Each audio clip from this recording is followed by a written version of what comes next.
Antes de mergulhar nesta história incrível, considere se inscrever no canal e ativar o sininho. Cada história aqui tem algo a dizer, e você não vai querer perder nenhuma. Nas ruas tranquilas de Marsella, enquanto o sol da manhã tinge as paredes de um ocre pálido e o ar ainda cheira a maresia, uma mulher caminha com uma graça misturada com gravidade. Ela se move lentamente, mas com confiança. Seu olhar é direto, quase orgulhoso, como se desafiasse o mundo a quebrá-la ainda mais. Seus cabelos crespos estão cuidadosamente presos em um coque simples e elegante, que o vento não consegue desmanchar. Em sua mão, há de seu filho Malik, de apenas 2 anos, um corpo pequeno e sólido, olhos vivos. Ao seu lado, Yasmina e Aida, as gêmeas, caminham a trote, brigando para pegar folhas caídas ou apontando para os gatos que dormem nos muros baixos. Apesar do cansaço das noites sem dormir, das lágrimas, das fraldas e das mamadeiras, Marianne sorri. Não um sorriso largo e radiante, não. Um daqueles sorrisos doces, quase dolorosos, aquele que você oferece ao mundo quando se recusa a desistir. Porque hoje ela está sozinha. Ela realmente percebeu isso esta manhã. Aos 28 anos, Marianne acaba de vivenciar um colapso silencioso e íntimo que ninguém viu, que ninguém jamais compreenderá completamente. Hugo se foi. Ele deixou uma mulher grávida de 3 filhos, com o coração em pedaços e o olhar fixo. Mas para entender esse momento suspenso entre a queda e o renascimento, precisamos voltar 8 anos. Marianne chegou do Senegal aos 20 anos, carregando consigo um punhado de livros, algumas roupas de verão e uma bolsa de estudos única para se formar como enfermeira em Marsella. Vinda de uma família modesta em Dakar, ela carregava consigo as esperanças de toda a sua família, bem como uma forte determinação para ter sucesso. Ela falava francês perfeitamente, com um leve sotaque que ecoava pelo ar. Alegre, gentil e atenciosa, ela rapidamente se destacou durante seu estágio no hospital. Não apenas por suas habilidades, mas também por seu brilho. Marianne tinha algo único, uma energia que tornava a vida mais suportável nos corredores muitas vezes escuros do hospital público. Foi lá que ela conheceu Hugo, um consultor de equipamentos médicos. Ele tinha 32 anos, uma aparência discreta, porém elegante, e um senso de humor seco que cativou Marianne desde a primeira conversa. O primeiro encontro aconteceu em um pequeno café na Rue Paradis.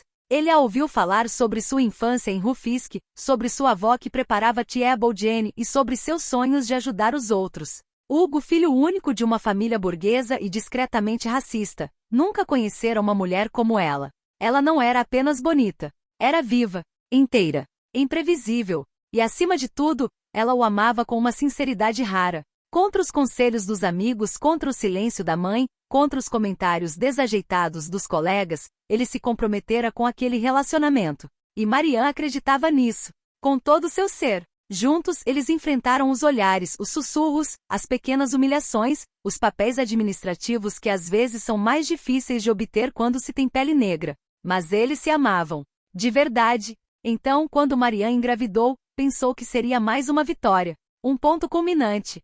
Eles haviam encontrado um apartamento pequeno e modesto com varanda e vista para Notre-Dame de Lagarde. Hugo chegou a falar em casamento. E então, o ultrassom. 3 corações. 3 bebês. Hugo não sorriu. Não mesmo. Ele ergueu as sobrancelhas. Ele disse uau, depois silenciou. Nos dias seguintes, Marianne sentiu sua ausência, mesmo quando ele estava presente. Olhares evasivos. Suspiros. Depois, noites em que ele chegava em casa cada vez mais tarde. Desculpas vagas. Ausências físicas, depois emocionais.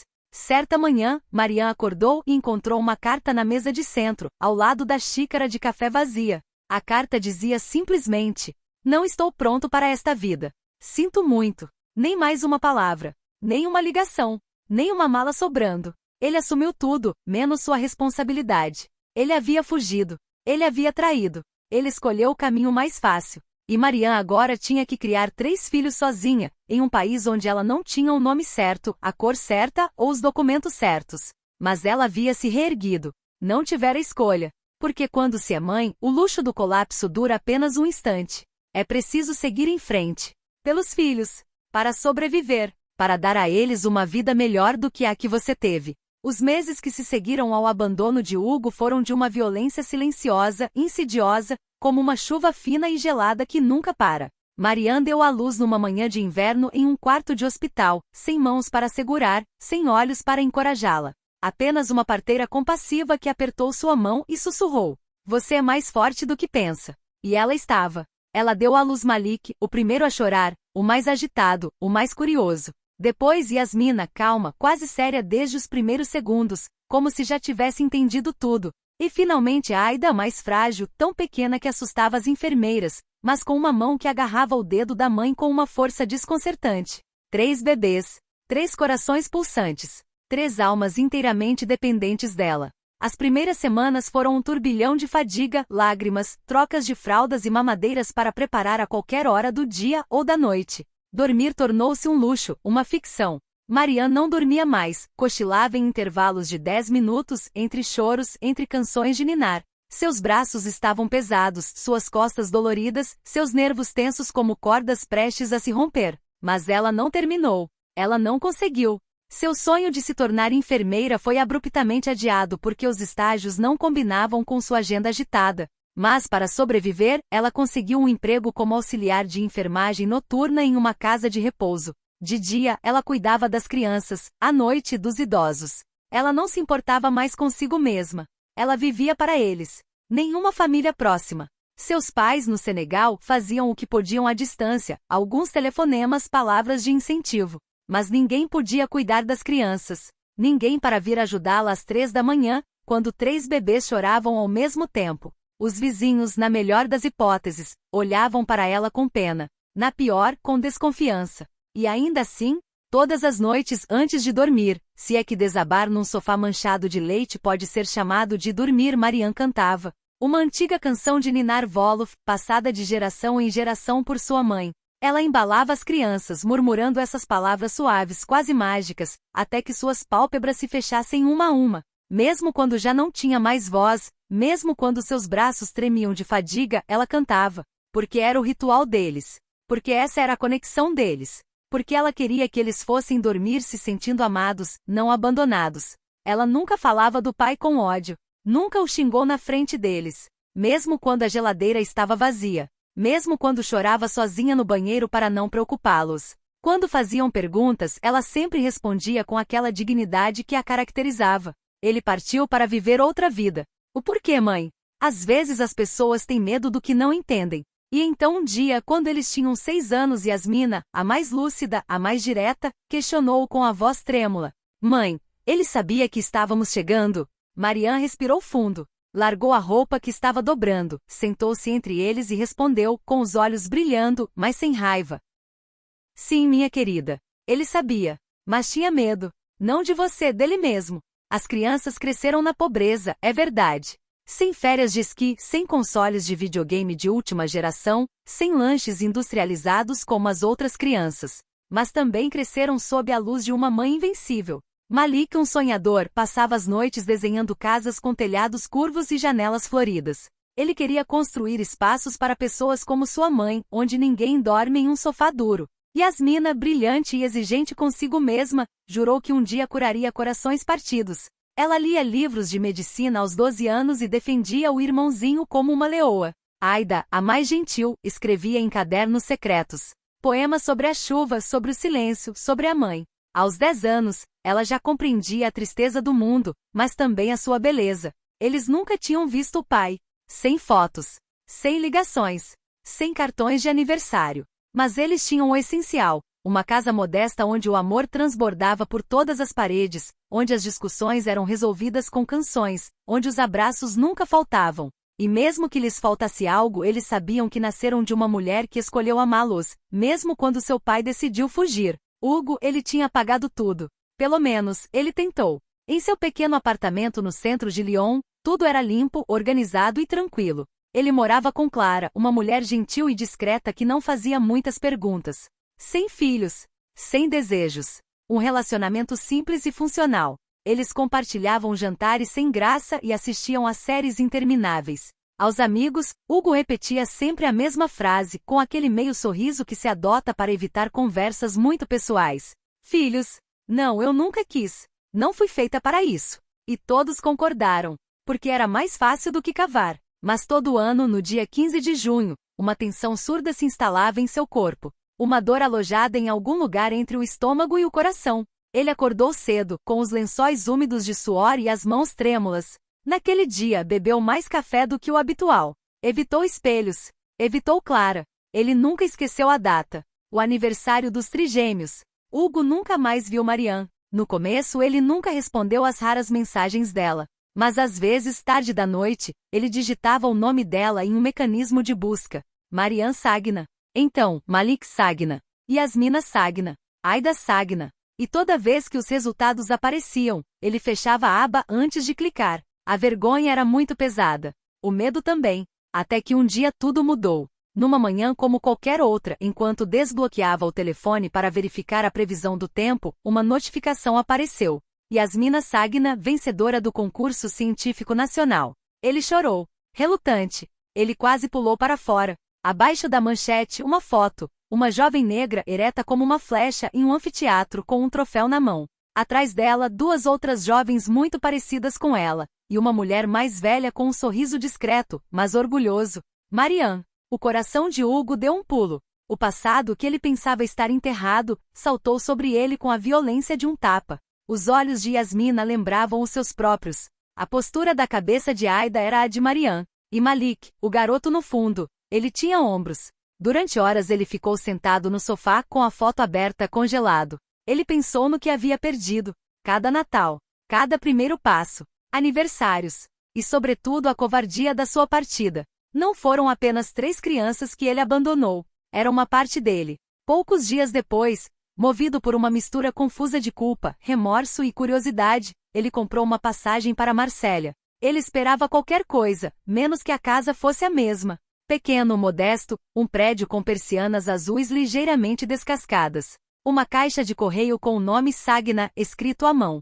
Seu coração batia tão forte que ele achou que seria ouvido. Ele hesitou por um longo tempo antes de bater. Sua mão permaneceu pendurada na frente da porta. Então finalmente, toque, toque, toque. Passos. Uma sombra atrás da janela. E foi Malik quem abriu. Alto, forte. Mandíbula definida. O mesmo olhar que o dele, mas mais duro. Mais desconfiado.